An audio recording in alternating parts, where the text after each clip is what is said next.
Dubartoota kurnan armaan gadii kanneen hin fuudhinaa. Isaan fuudhuu miti inuun yaadinaa. Maaliif jennaan jireenya keessan mataa miidha isaa warra faallaa isin jalaa deebisanidha jechuudha. Jecha kiyyaa miti, jecha hayyootaati. Dubartoota kanneen irraa fagaadhaa. Sagantaa imala jaalalaa kutaa 3ffaa irra jirra. Nu hordofaa.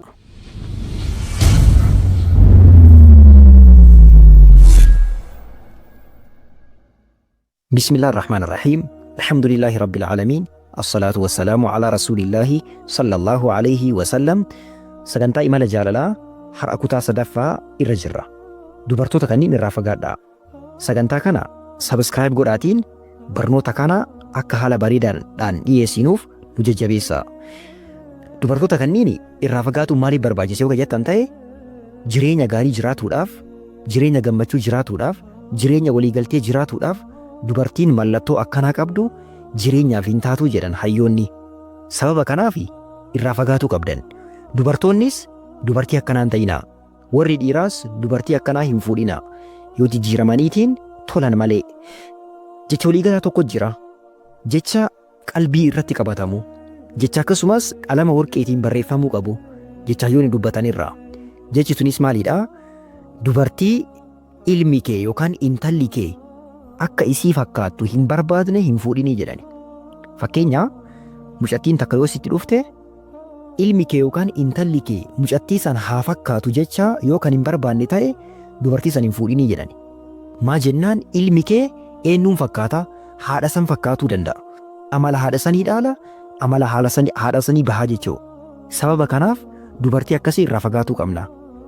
Dhiirri gariin bakka ta'u bakka birri yoo jiraate birri kaalla basamaay mangadaalle jedheetiin birri manaa jiraatu bareedinuu waa qabaatu waan akkasii minaamin jedhee wantoota xiqqoo bichaa kiraayiteriyaa warra godhu jira. Jireenyi dhugaatii fi wantoonni kunniin garagara. Jireenya dhugaa keessa yoo seenne wantoota kanneen dhabuu dandeenya. Bareedumni waan yerooti, qalamii gubbaati. Jireenya keessatti ammoo waan jireenyaaf barbaachisu yoo kadhabdu ta'e dubartii san jibbaa deemta. Isiillee qalbii cabsita, ofii keetiillee qalbii cabda. Qabeenya illee har'a tana rabbiin balleessuu danda'a. Akkamitti jireenya gammachuu jiraatta? Kanaaf si rakkisaa jechuudha.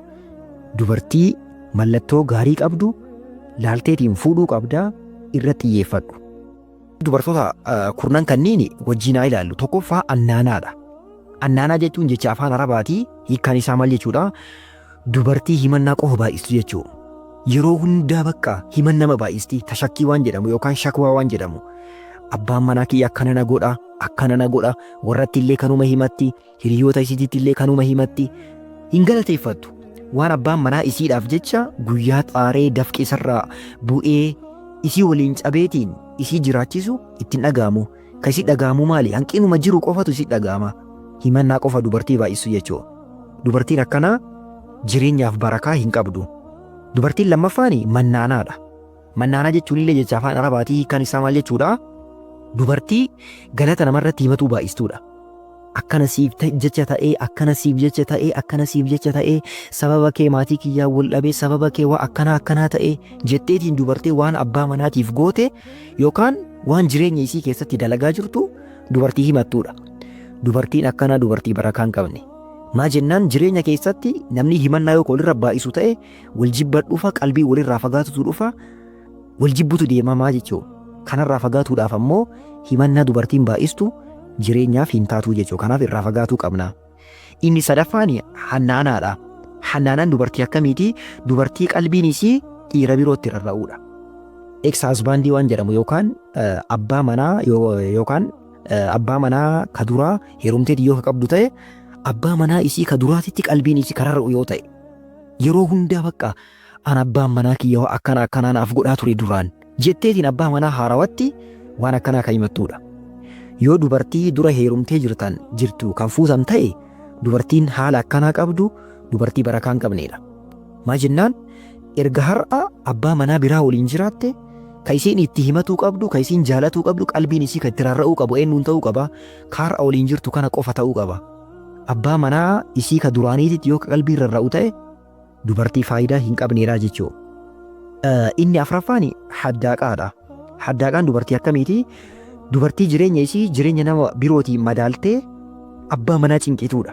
Fakkeenya abbaan manaa yoo nama jireenyaa jiddu galeessa jiraatu ta'e mana abbaa qabeenyaa tokko yoo dhaqxe waan akkanaa naa biti, waan akkanaa biti, peermuzii akkanaa nuu biti, midijaa akkanaa nuu biti, wanti akkanaa dhufe nuu biti jetteetiin waan haarawaa dhufe hunda jireenya nama biroo jireenya ofiitiin madaalaatiin abbaa manaa ka cinqituudha. Wallahi dubartiin akkanaa barakaan qabdu. Waan isin ajaa'ibu asirratti waan isin himu tokko aalima tokko hayyuu nama diinii tokko wallahi dubartiin akkanaa ta'amala akkanaa qabdu iddoo isaan itti barsiisan sababa isiitiif jecha iddoo san gadhiisan. Sababa isiitiif jecha nama meeqaa wal dhabanii. Maa jennaan isiin nama maatii biraa biran deemtii warra abbaa qabeenyaa fakkeenya ni dhaqxee meeshaa tokkoon argiti nama hayyuu guddaa akkanaa kana waan akkanaa bittan malee yookaan yoo birriin dhufe maal gooti birrii isii guutuu meeshaa manatti ittiin fayyadamne cadhiseetuma oduma kaahuuf jecha bichisiistiini. Booddee rakkinni dhufee cinqamanii akkaataan jireenya isaan dhibee jennaan hiikuufillee rakkatanii booddee iddoo san gadhiisaniitiin iddoo biraa deemanii jechuudha. Kun sababa maaliiti? Sababa dubartii jireenya ofii jireenya nama birootiin madaalaa isaan rakkistuutiif jecha wanti kun itti argamee jechuudha. Yaa dubartoota keenya waan akkanaarraa fagaadhaa. Yoo jiraatan akka ofiitti jiraatan malee akka ormaa sirbaan morma nama jallisaa jetti Oromoon keenya. Akka namaatti jiraatuun hin danda'amu. Akka keessanii jiraadhaa. Akka ofii keetiitti jiraadhu. Akka ati itti jirtu sun akka rabbi jibbu yoo hin ta'in akka gaariidha bakka. Kanaaf akkuma ofii jirtan sanitti haala bareedaadhaan jiraadhaa malee jireenya nama biraatiin of hin madaalina. Dubartiin shanaffaan barraaqaadha. Barraaqaan dubartii akkamiiti? Dubartii ofuma qaqqabu qofarratti xiyyeeffattu. Yeroo mara meekaappii, ganama meekaappii. Beeka abbaa manaatiif jecha tottolfataan jirtu. Akka waan qaama biraatiif jecha tottolfattu jireenya biraa jiraatatu dhiistee daa'ima isaa abbaa manaa isiitiif yaaduu dhiistee yeroo mara cinqaan isii maali? Bakka meekaappii ma dibatu. Garana dibatti, garas dibatti, cinqaa isii bakka kanuma yeroo hunda. Dubartiin akkanaallee wallaahi barakaan qabdu. Maaliif jennaan? Isiin ka jiraatuu fi qabdu saatii kanatti eenyu abbaa manaa isiitii fi ijoollee isiitiif jiraatuu qabdi. Yoo akkas hin ta'ini nama biraatiif yoo ka babbareechifatu ta'e dubartiin akkana tafuudhaaf hin yaadne jechuudha. Kanaaf irraa fagaatuu qabna. Inni jahaffaani shaddaaqaadha. Shaddaaqaan dubartii akkamiiti? Dubartii haasawaa baay'istuudha. Wareen nyaata jedhaniin bakka boota geetti maratti waree kana qaaxxii sanqaa xilliq waan isiin galchine mara keessa xilliq kanallee isiitu haasaa kanallee isiitu haasaa wanti isii wallaaltee hin jiru bakka ganda mara deemteeti waree ma oofti. Dubartiin akkana dubartii jireenyaaf barakaa hin qabne. Osoo hin fuudhin dura dubartii akkasii mallattoo akkasii yoo irraa argitan irraa fagaadha. Hin fuudhinaa. Kanaaf dubartiin haasawaa baay'istu wareenyaan arranni isii dheeratu dubartii jireenyaaf hin taane jechuudha. Irraa fagaatuu qabna. Ittaanesee dubartiin torbaffaan dubartii miidiyaa irratti of gadi dhiistuudha. Beekaa dubartii miidiyaa irratti of gadi dhiistu yoo jedhu ka barnoota kennitu yookaan waan garaagaraa dalagaan isii achirra ta'eetiin fakkeenya dalagduu miti. Yaa'u sunillee akkaataa daangaa shari'aan kaa'in alaa yoo baate hin ta'u. Garuu dubartiin ufuma mul'isaa ooltu. Bareeduma isii dubartiin mul'isaa ooltu. Gabayaa irratti dubartiin of gurguraa ooltu wallaahi jireenyaaf hin taatu. Wallaahi jireenyaaf hin taatu. Dubartiin of mul'isuu baratte mana keessallee adabattee hin jiraattu jedhan hayyoonni. Dubartoota miidiyaa irratti of mul'isan dubartoota miidiyaa irratti viidiyoo ofii, fotoo ofii, maalii ofii, piraayiveesii waan jedhamu yookaan dhimma dhuunfaa isii dubartoota nama birootiin gahaa oolanii dubartii akkasii fuudhuu miti hin yaadina. Irraa fagaadha. Wallaahi wanti kun jireenya keessatti guyyaa tokko isinitti mul'ata. Isaa jechaan kiyya kun har'a boru gammachuu isaa itti argitanii jechuudha. Kanaaf irraa fagaadha. Dubartiin saddeetaffaani dubartii dhiira biroo wajjin hariiroo qabdu. Ati fuudhaaf har'a itti haasoftaa isii ammoo dhiira dhibbatu waliin jira. Yeroo keenya kana keessattuu argaa jirtanii. Isiin ka itti heerumuudhaaf haasoftu tokko. Ka isiin ammoo hariiroo waliin qabdu rileeshinii ka isiin waliin qabdu dhibba. Kanatu baay'ate zamana kana. Dubartii dhiira biraa waliin hariiroo qabdu. Dubartii dhiira biroo waliin walitti dhufeenya qabdu. Dubartii dhiiratti haala malee dhiyaattu. Beeki dhiiratti haala malee dhiyaattu yoo jedhu dalagaa waliin nama dhiyeessuu danda'a, barnoonni waliin nama dhiyeessuu danda'a. Sunillee daangaa mataa isaa qaba. Biyyoon diziis kanaan ala baateetiin daangaa kanaan alatti dhiiratti humnaa ol ka dhiyaattu, dhiira jala shuluklukka jettu, dhiira jala ka deemtu dubartii akkanaa hin yaadina. Wallaahi jireenyaaf hin taatu. Barakaan qabdu jechuu. Jireenya namaa hadheessiti. Ganamaa galgala qaaqaafni cinnicii bichaa nama gooti. Irraa fagaatuu qabna. Inni saglaffaani dubartii qaama ofii hin cufanne. Qaama ofii yoo jennu rifeensarraa eegalee hanga jilaatti. Dubartiin rifeensa ofii mul'isaa deemtu yeroo keenya kana yaa'u faashinii ta'ee moodestiidha.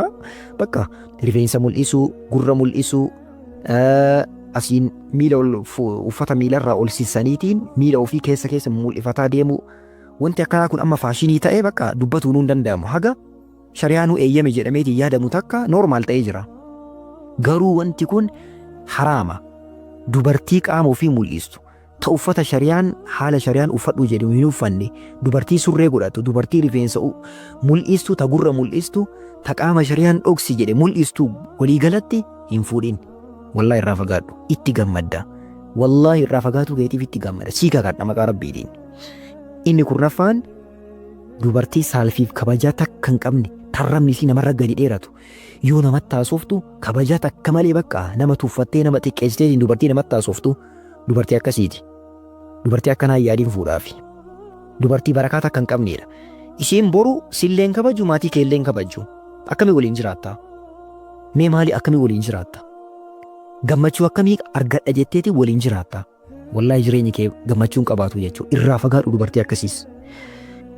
Inni xumuraa dubartii amantii isii irraa fagaattuu taateedha. Dubartiin rabbiin irraa fagaattuu taate, ta diinii hin qabne, tan salaanne keessattuu salaata. Dubartiin hin salaanne, aqiidaa qulqulluu hin qabne, dubartiin diinii irraa fagaattuu taate, diinii ta tuffattu, gariin diinii irra kan muudii qabattu, sheekota kenna, minaamin jedhaatiin muudii kasirra qabattu, wallahi dubartii akkasii fuudhin. Abadan hin fuudhini.